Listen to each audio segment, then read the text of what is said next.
তো হ্যালো বন্ধুরা, একটা ভাই কমেন্ট করছে যে মেডিকেল আর দৌড় এই বছর একসাথে হচ্ছে, পরের বার কি একই রকম হবে?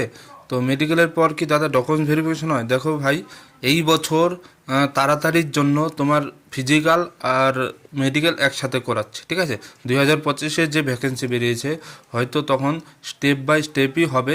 এখন থেকে কিছু বলা যাচ্ছে না, সব কিছু সিচুয়েশনের উপর নির্ভর করে, ঠিক আছে? তখন কী সিচুয়েশন থাকবে সেটা তখন বোঝা যাবে, এখন থেকেই অ্যাডভান্স বলা যাবে না, ঠিক আছে? ডকুমেন্টস ভেরিফিকেশন কখন হয়? দেখো, তুমি যখন মেডিকেল আর ফিজিক্যাল একসাথে দিতে যাচ্ছ, তোমার তখনই ডকুমেন্টস ভেরিফিকেশন হবে। আর যখন তোমার চাকরি হয়ে যাবে তারপরে কিন্তু তোমার ভেরিফিকেশন হবে, ঠিক আছে? ডকুমেন্টস ভেরিফিকেশন হবে, কিন্তু এখনও হবে, ঠিক আছে?